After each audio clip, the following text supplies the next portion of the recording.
Greetings and welcome to Mount Olympus. I am Hercules Invictus, and today on Hercules and the Space Gods, I'm proud to bring you the one, the only, the legendary, nay, the mythical Nick Curto, as he explains to us and brings to us new wisdom about the URANTIA book. Greetings and welcome, Nick. How are you? Thank you for your wonderful introduction. The check will be in the mail just as I Thank you. wrote it. Thank you, thank you, thank you. I do appreciate that. And we have a wonderful show for people, not only that are your Rancher book readers, but for people who haven't discovered the book yet. So I think this will be quite a good show. I would like to first say hello to Bruce Manheim, who is my featured guest for this evening. Bruce, great to see you. Thank you. Great to be back on. Right, right. And just want a quick word about the Urantia book in general. I found the Urantia book, or it found me over 35 years ago, and it has been one of the bright lights of my whole life. I don't know what I would do without it. It gives me so much peace of mind, hope, um, vision of what the who I am, what my relationship is to God and the universe and to other beings. It tells me about the history of our planet. It tells me on the fourth part of the book the entire life and teachings of Jesus, which is so expansive. I am literally still in awe of the stories of what Jesus was like and what he was doing in his life career here on our planet Urantia. And our planet Earth is called Urantia, so the Urantia book is really the Earth book. There are reader groups all over the world now. The Urantia book is translated, I believe, into 28 world languages, and a lot of those languages are also recorded. So when you go to the website, you can actually hear or read the book. Um, One website that I would love to give to you is the fellowship, which is www.urantiabook.org. I'm going to repeat that. urantiabook.org. It's a beautifully designed website. It has a huge amount of information about the Rancher book and all the various contact information that you will need. Plus, you can read the book for free again in many languages, or in some cases, you can listen to the book too, which is phenomenal. And a lot of people, when they're driving their car, listen to the book. So anyhow, with that in mind, Bruce, again, welcome, sir. I'm so glad to have you here. And in my opinion, you are one of the top outreach people that I know, and that is a compliment. Thank you. This year has been sort of an experimental year for me in that um, I've been trying to do various things that you know about, fairs and all kinds of outreach ideas that I've been coming up with. But but the big experiment was to see whether we could generate some sort of fellowship from the outreach. In other words, the outreach is really a two-step proposition. First, it's getting new readers, okay? But then it's getting those readers to take the next step and join some sort of a fellowship, you know, or become involved as we are in some sort of an organization. And and I don't really know if the world is ready for that next step yet, because it's been like pulling teeth to try to get, yes, the books are out there, the flyers are out there, the pamphlets are out there. Um, my contact information is out there, but um, people don't respond. I don't know. I don't know what more to do, really. Well, I understand what you're saying, and that is something to address for sure. Of course, it takes a while for someone to go through such a big book. That is, I think, part of the answer because they're going through this page by page, and with about 2,000 pages, it's going to take them a while before they realize the riches that are in the book. I think at some point it's a natural thing, as you're saying, to join an organization or a readers group because it will just add so much to the process of learning and seeing what's revealed in the Urantia book, which is phenomenal. And certainly it benefits every single person's life to know what information is in the book on so many different subjects and levels too. That's another thing. But That's I guess I think it's so important though to reach out. That's why I'm I've been a Urantia book outreach person for so long because, and I think you'll agree with me that when you have such a gift that you've been given, you want to give it to others. You want to share it, and that is a very strong, strong feeling. And I'm sure that you have that for sure, and so do I, and a lot of the members, all the members of our outreach group at the Urantia Society of Greater New York, which is where we are outreach people on the committee. But yeah, I want to go just back a little ways and just briefly, Bruce, how did you find the book, or how did the Urantia book find you?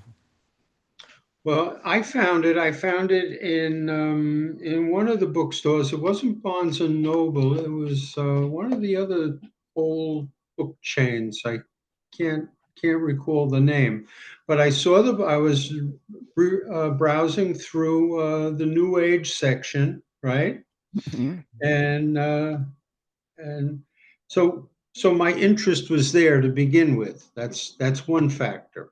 So I was browsing through the New Age section and I came across the book and started reading it, and I couldn't believe it. I couldn't believe that such a book existed because I had already become a Christian. I was raised with no religion at all.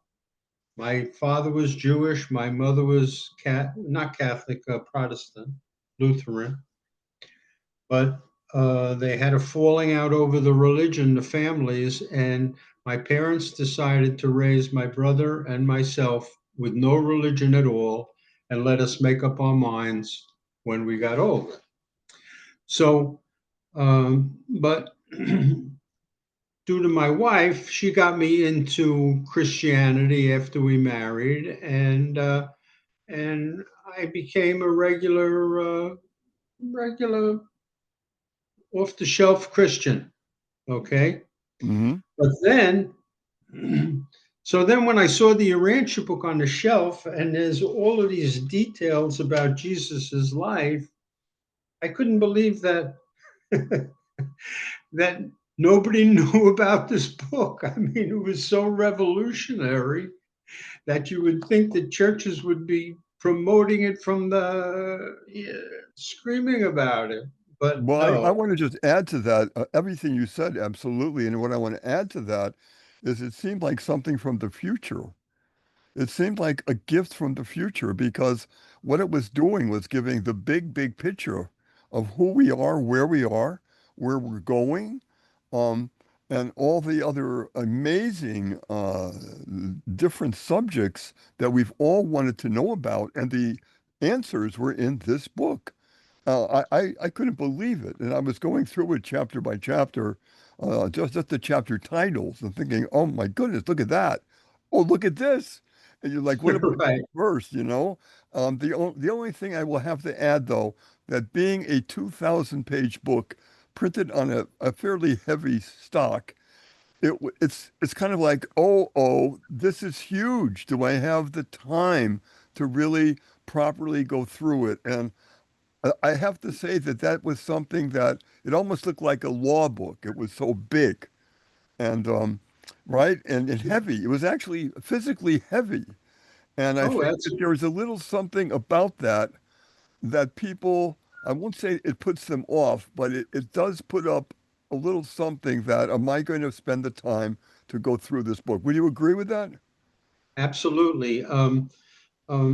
As a matter of fact, talking about how long it takes to digest the book, it took me like 20 years before I even thought of the fact that there might be a fellowship out there or some sort of social organization. I was just reading it on my own. And it takes a long time to get through the book. And especially today, that's a big stumbling block, because when the people see the size of the book, they say, "Oh my God, I'm not going to read it," you know? It is really a factor. We have to admit that it is a factor. People want now, here, right now, and to think that it's going to be something that's part of your life for a substantial while.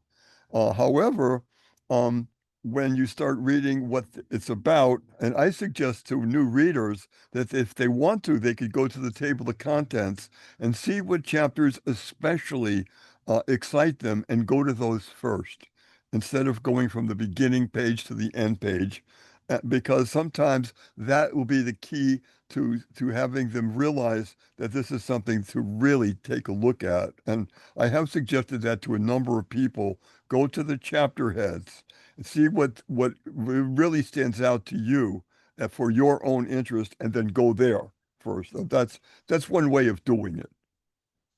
That, that's the way I did it. I mean, I've read the book several times, but never cover to cover. I've always read it um, reading the papers individually, or reading the section about Jesus, reading part two or part three, or trying to get through part one.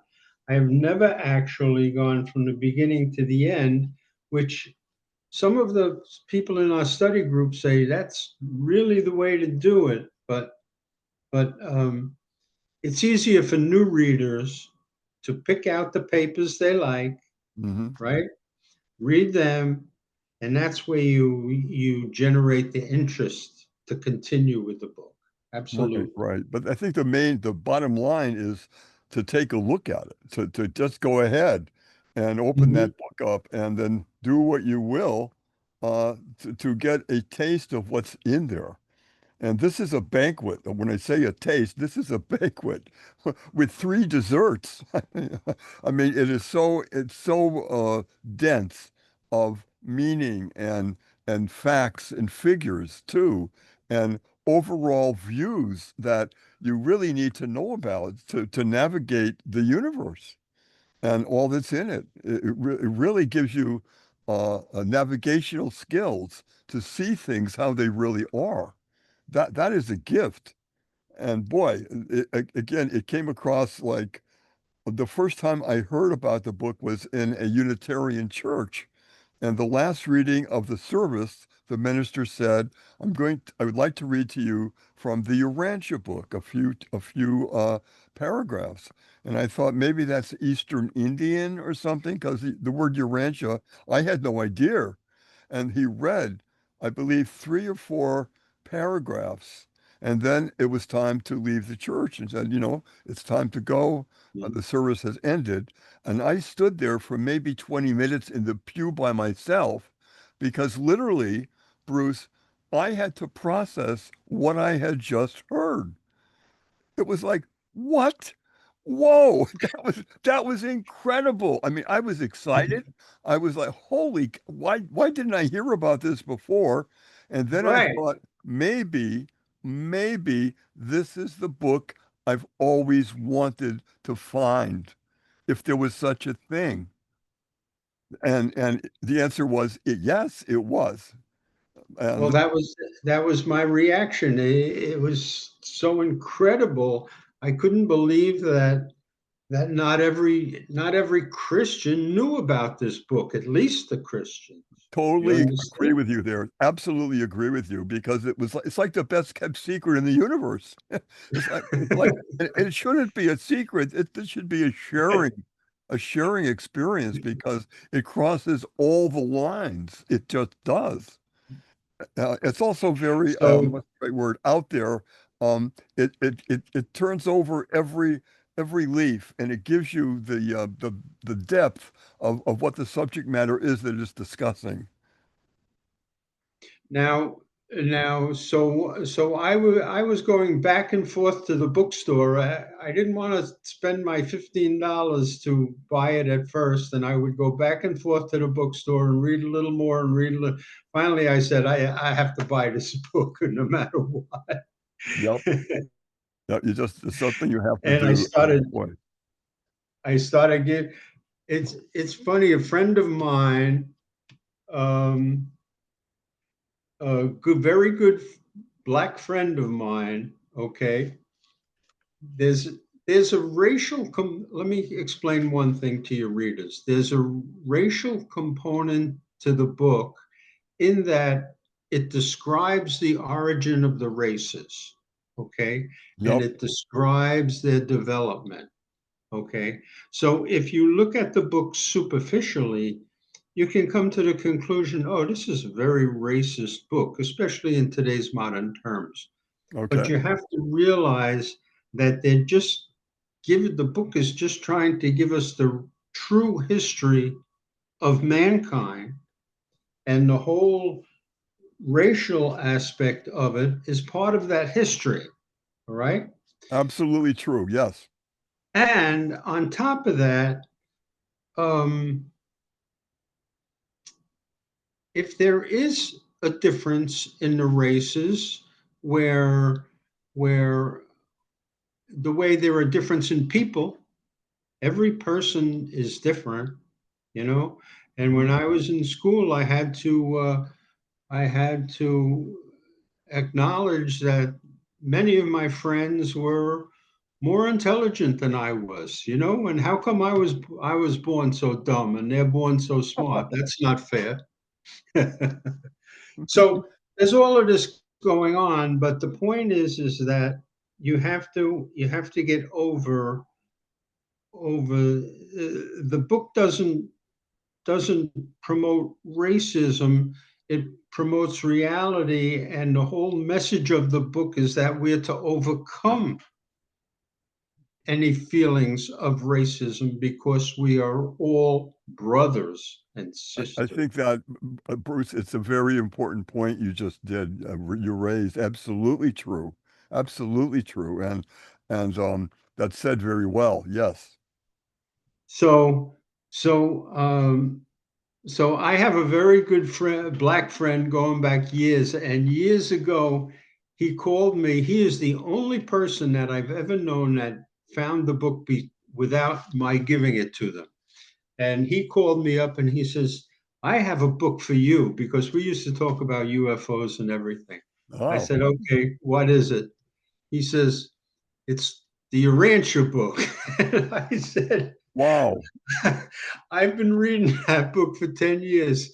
He says, yeah, it's a great book, but they're a bunch of racist so and so's. That's wonderful. That's a wonderful story. But he's continued reading it and he's over it, and he realizes what I said, that it's not promoting racism, it's trying to get people over our basic superficial racist instincts. That's all. I think that it does it incredibly successfully. Absolutely true. And over the years, reading this book and all that's in it, and I've been to a study group for many, many years. A good part of my life has been with other readers, reading this book once a week for a couple of hours, and then we stop and then we ask questions, and then we continue on reading that particular chapter. And it's been an invaluable experience to be in a group that can read it. And one of the new things on the horizon now that's really taking shape is for all the readers who aren't in an area where there is a group, a study group. Now they have Zoom meetings, Zoom study groups, so that you can attend a group in many different areas of the world or of the United States. And that's a huge innovation that if there's nothing in your area, especially if you're living in a big city, there usually is, but in some other places, off Broadway, so to speak, there aren't study groups yet. There's a lot of them, but if there's nothing in your area, you're welcome to go online and you can find a study group by going to the website I had talked about at the beginning of the program, urantiabook.org, and it will list a huge number of states and what locations the study groups are in. And then you also, now it's got a whole area where you can find a Zoom group. And it doesn't even have to be in your state. You could be on the East Coast and attend a Zoom study group on the West Coast. Again, it's a wonderful new thing on the horizon that will help people to assimilate this amazing book. How long have you been in a study group or study groups, maybe? Well, you know Karen, right? Karen Larson. Yeah, of course, she's a dear friend. Yeah, that was the first group we went to, and it's a funny thing because we've been going to her group for maybe, I don't know, 15 years or so. She was the first one I found, and and my wife was a total traditional fundamentalist Christian. Okay. Hmm. So the first couple of years we would go to Karen's. My wife was afraid to even drink any water there. She thought she was going to be poisoned by these cultists, you know. Hmm. But my wife went, and my wife would listen and make her comments, you know, as anything that related to the Bible. She would make a comment, and she enjoyed it. And over a period of time, even without buying into the Urantia book, she made friends there. She made good friends, and we always enjoyed the group, and we're still going to that group. Karen couldn't do it for a while because she had people in her family passing away and all sorts of things. But Hmm. now she's started it up again, so that's one of the study groups we go to, and we go to Gary's group also. You know, you're mentioning something that I want to bring up because one of the true challenges of your life is losing someone that you love, is someone that you think a great deal about because of the natural process of passing on. And that has always been a very difficult thing for me personally and for many, many people is how to cope with losing someone because they've passed on, whether it's from old age or simply many other things that can do that.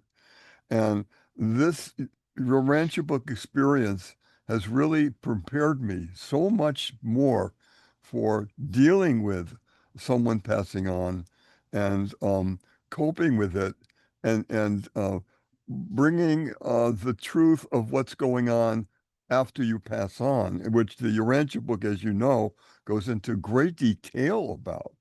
And it really helped me so much at a question that was giving me a great deal of trouble for many, many years.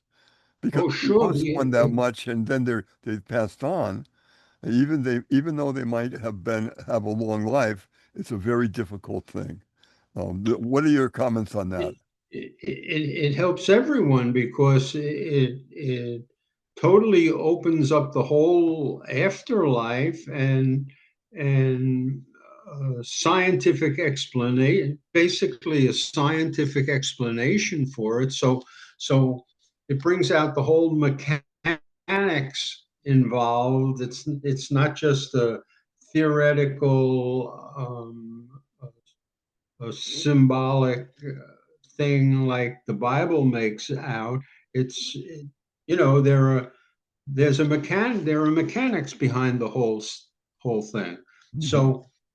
So this I mean, it's not only a faith booster, it's a reality booster that this is just the first step. So so as far as people passing away, yeah, it totally changes your whole outlook. I say now they didn't pass away, they've passed on. And Passed on. passed on because this is not a way, it's not the end, it's the first of many other chapters. And your answer book goes into extreme detail on that. And I've Absolutely. never come across anything like that area before anywhere except in the Rancher book. And when people pass on, a lot of the your Rancher book readers will say they've graduated. They graduated. Absolutely. And I love that term, graduated. They've done their studying on this planet, this little wonderful little blue planet we have, and now they're ready for the next area, the next phase.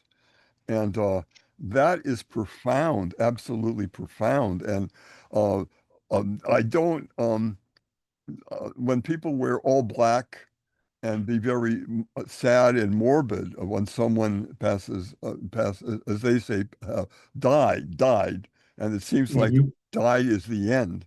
And I've been to some uh, Urantia people's funerals or so forth, and people aren't wearing all black, and they're celebrating the life of the person, and they're That's happy, what I right? That's a huge change, a huge change in your attitude of what's going on. Absolutely. And this book really, um, for anyone who is struggling with losing someone dear to them, whether it's your spouse or whether it's a mother or a father, people have different levels of attachment, even to family relatives. So so sometimes so there are a lot of people out there that are really struggling because they have lost someone that they were very attached to. And this book is the perfect book for a person like that. Oh, I couldn't agree with you more, and I think that's a very major point, very major point. If just that one subject has helped you because you've read the Urantia book and that particular area has really helped you, that's gigantic. That alone is worth the time Absolutely. and effort to do that. And it really makes a huge difference. It does. Also, I've got to say that I was raised Roman Catholic. One of my aunts was a nun in the Catholic Church for all of her life, and one of the most wonderful people in the world. I loved her. I still do. I love her so much. And she was so delightful and funny and vibrant. And I only wish that she were alive so that I could share the Rancher book with her. I think she'd be very much open to it. I think she would. And again, it's one of those books that will change your life for the better. I absolutely will stick to that. It will, for the better, and it will expand your whole concept of who you are, who the people around you are, not only on this planet, but other planets. It goes into that, which I especially have interest in. And the one of the chapters about the government of another planet. When I came across that chapter, I said, "Oh my goodness, wow!" And I kept reading that particular area, that chapter, and it's phenomenal. If anybody out there is interested in research for ET UFO area, that particular chapter of the book, "The Government of Another Planet," is phenomenal. It really will ring a lot of bells. And I remember that in that chapter, one of the take homes that I loved so much is that it said the highest crime on our planet is the betrayal of public trust. Trust. And I read that and I was absolutely floored with that idea that if you're in an area of your life where the public is trusting you and you literally betray that trust, in that planet, the book says you will have to pay the penalty of death because that's the highest crime that there is. And I'm Yeah. thinking, can you imagine our little planet Earth if that was the rule of all the countries of our planet? Can you imagine the difference? I mean, it absolutely makes me spin. What a There wouldn't be difference. any politicians left. Right, There right, wouldn't be any of our present politicians left. Maybe right. one or two. Oh, it would change everything. Literally every single thing would change with that directive that you have to be 100% honest with the people that put you in an office of trust. But it's perfectly reasonable because if you're a corrupt person and you're sitting here in your little house and this you what can you do? You can do damage to yourself and maybe a couple of other people in your family. But if you're placed in a position where you're affecting hundreds or thousands or millions of people, you can do a tremendous amount of damage if you put a corrupt person in that position, and that's why it's so serious, and it should be serious.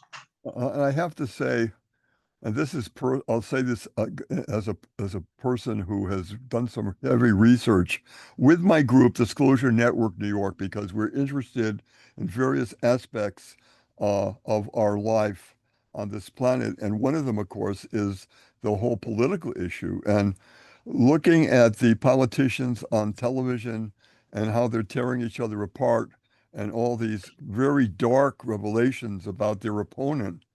And I'm thinking, this is so sad. This is really it, it's shameful, really, that they're accusing each other of such high crimes of betrayal of public trust. Exactly what we're talking about, and that's exactly what the Urantia book has identified. Wow, that's pretty amazing.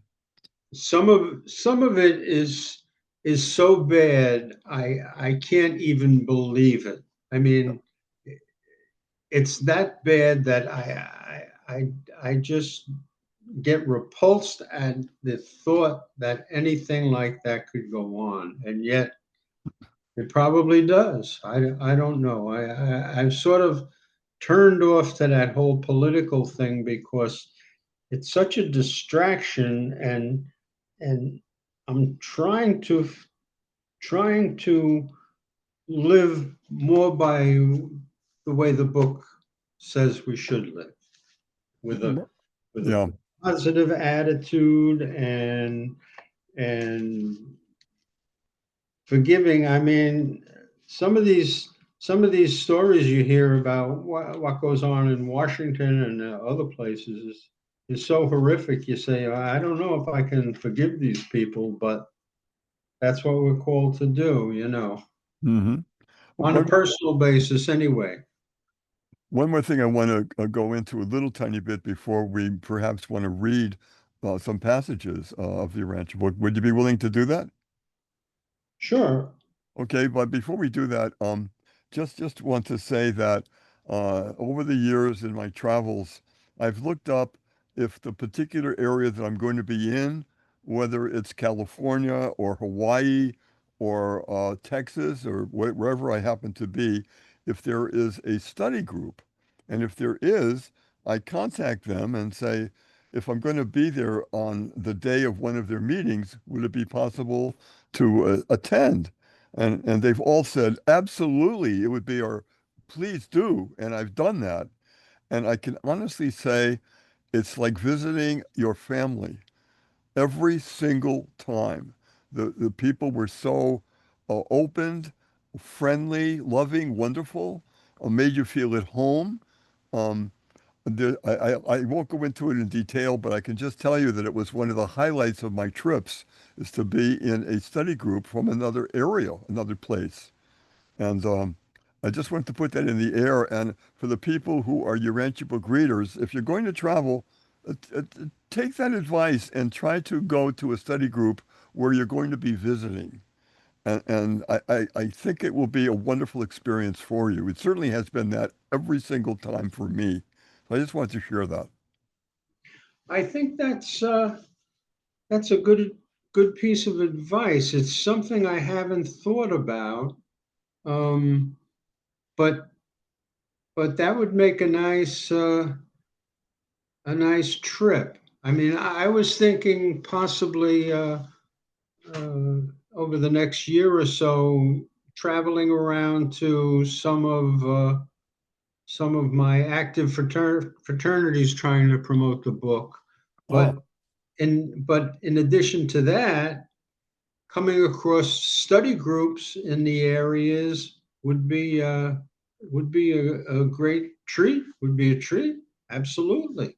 it's wonderful. And they will, of course, not only talk about the book, but after the session is over, that they're reading the book, they always have said, Nick, have you gone to blah blah blah? Have you seen blah blah blah on your trip here? You really should. They give you suggestions about how to make the best of your trip because Right. they know the area so well, and they say whatever you do, do not miss blah blah blah. And they've always been 1,000% right. Some of the highlights of my trip is because of suggestions that people have said after the study group when we're just simply talking. When I was in Hawaii, I called up a group ahead of time, and then they invited me, and they said, what hotel are you in? And I told them, they said, oh, we'll pick you up at 5 o'clock. And they took me in their Jeep, and we went through this incredibly beautiful area to a beautiful, beautiful house in Hawaii. And the study group, they formed a series of chairs, which a lot of study groups do, but around Mhm. us were fish tanks with tropical fish. Wow. And it was just a joy, and these were wonderful people, very energetic. Just, I had such a good time. And then they said, look, we'll get in the car and we'll drive you back right to the door of my hotel. I mean, how wonderful is that? Absolutely. Absolutely. Well, Maria and Francisco, they just last year bought a house um, in the Villages in Florida, and I was down there for a week visiting them. They asked me to come down for a week, and I just got back a week or so ago. Oh, Uh, but one of the one of the long range goals is for them to start a group down there in Florida. While I was down there, or before going down there, I contacted the group, a study group, the society in Florida, and asked if anybody was nearby, but they said no. Most of their members are down in the Miami area, which is like 3, 4 hours away. We didn't have a chance to get into them. But it's great to go to these places where you know nobody or a few people, and all of a sudden you have brothers and sisters. It's almost like a church setting where you can walk in and you've never met the person before, but right away you're accepted and you're welcomed into the family. and you Absolutely. know, you got that word right, family, because it always has felt like that. Immediately too. It was just instant that these are some of your favorite people, and now you're meeting them for the first time, and you're thinking, I'm so lucky to have family like this, and that family extends all over the planet, all over the planet. Your book readers are everywhere. Uh, so Absolutely. it's a joy. It's a joy to do that. And again, I just can't tell you, well, you know, of course, the amount of fulfillment of my questions, my deep questions, and how the Urantia book has answered them, has literally answered them. And I have not found these kind of answers any other place.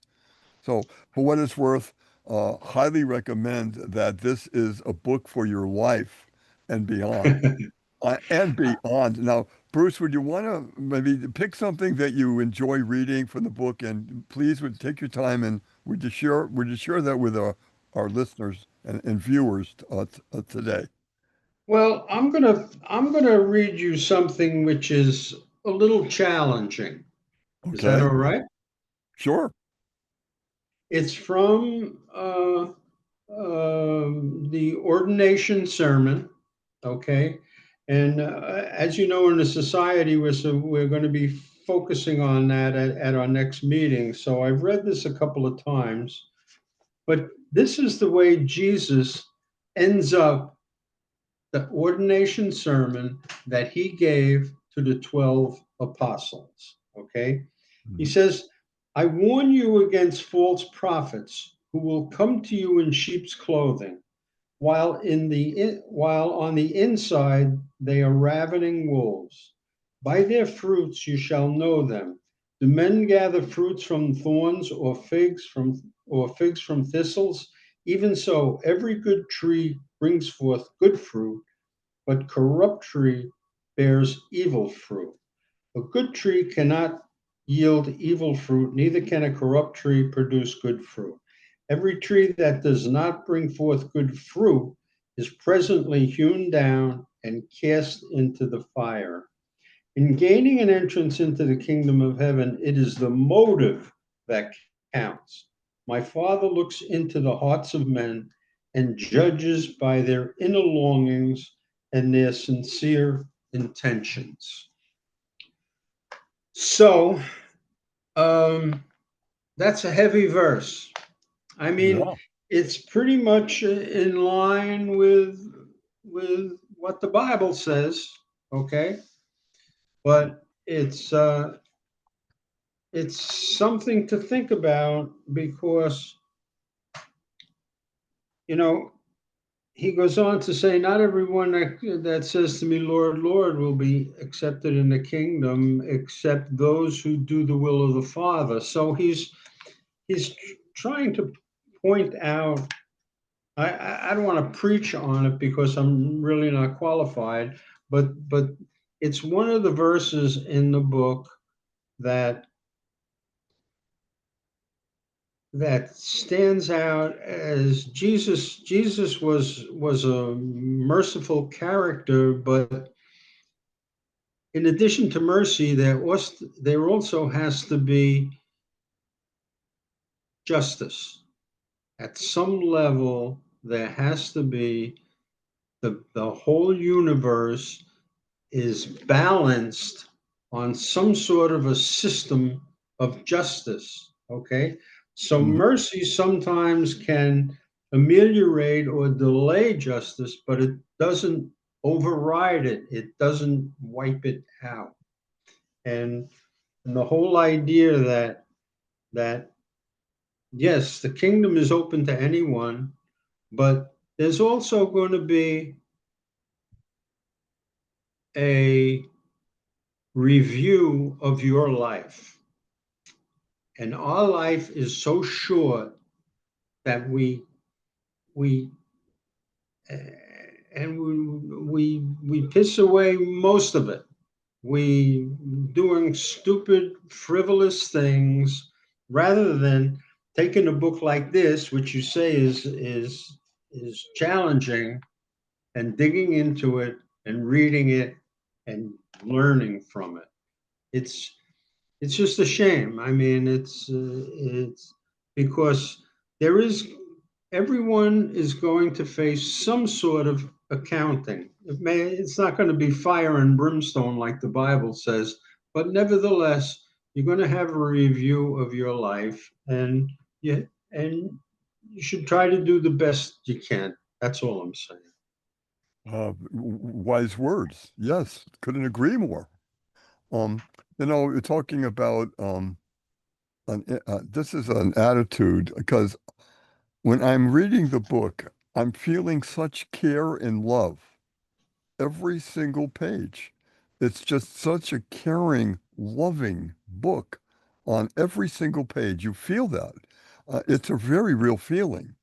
And Absolutely. and I remember when I was going as a child going to a church with my family, and that particular church and the priest um, would talk about fearing God, fearing uh, hell, fearing, and it really Mm, didn't sit well with me. And the Urantia book was talking about a loving Father, a loving universe, and that made such more sense to me. It resonated as true. And I always, when I hear people saying I'm a God-fearing Christian, I don't think you need to fear God. I mean, if there's anything that's the center of love, it's God. So He's our why, father. right? So a loving Father. So why in the world would you fear? And I don't like that word fear at all. It sets up a whole thing that's not pretty. That's not What uh, um, um, a good thing, a positive thing at all. It's talking about fearing, about looking out, perhaps hiding, fearing, and that has nothing to do with the Urantia book or what the messages are. Every single one of them. Absolutely. You're right about the message you get. It's almost like a subliminal message, but everything in the book uh, is like it's like they're saying to us, we're telling you this to inspire you. We're telling you this to have so you'll have greater faith. We're telling you this so that you'll improve. We're telling you this so that we can help you. It's all based on trying to guide us and help us through love. Absolutely. I just read something that was quite interesting.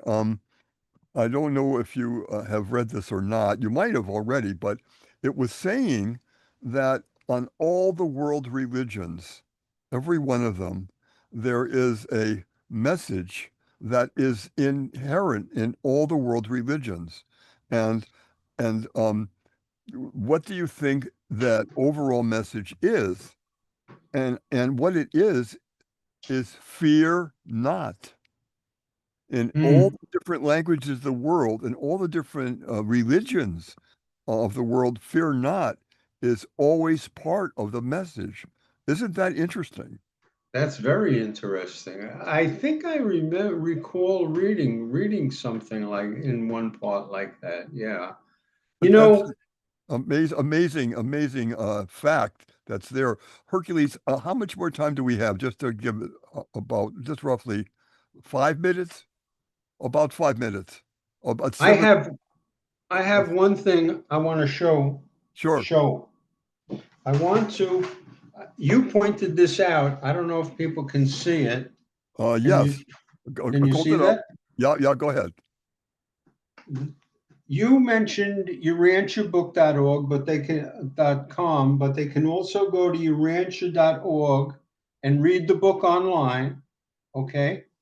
And then if they want a copy, they can email me, Bruce at urantiapromotions.com, and Hold I'll that send a little them. higher. Just hold it up a little bit higher. Yeah, right, so we can see it better. That's it. Yeah, They can email me, Bruce at urantiapromotions.com, and I'll send them a free book. that is incredibly generous. Bruce, you're amazing. You really are. I mean, I I do mean, admire your amazing energy to spread the word of the Rancher book. I'm You, trying to think of any way possible. If you can think of something that I haven't thought of, you tell me and I'll do it. I wouldn't put it past you to take the leaflets and go in a plane and start scattering them around all the major cities and No, no, of the they'll. world. Uh, I would not put that past you, sir. I really wouldn't.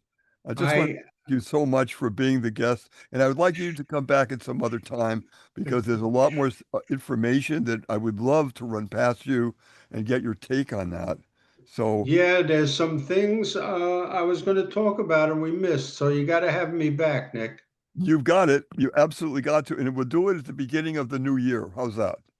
That sounds good. That's coming, but can't believe we're already into the beginning of November. This year went like this. This Did year it? shot by. It absolutely did. I think for everybody. So again, Yeah. Bruce, thank you so much, and I look forward to another wonderful guest appearance with you. Thank you, and thank you for Okay. all your good work. Thanks. Okay, that's it for Nick Curto, the URANTIA book. Folks, don't miss this incredible book, this incredible opportunity to learn so much about yourself, about your fellow beings, and the world and beyond. URANTIAbook.org. Give it a try. That's it for here. Thanks you everybody for taking a look at and listening to the program tonight. And much love to all of you everywhere. Thanks, Nick.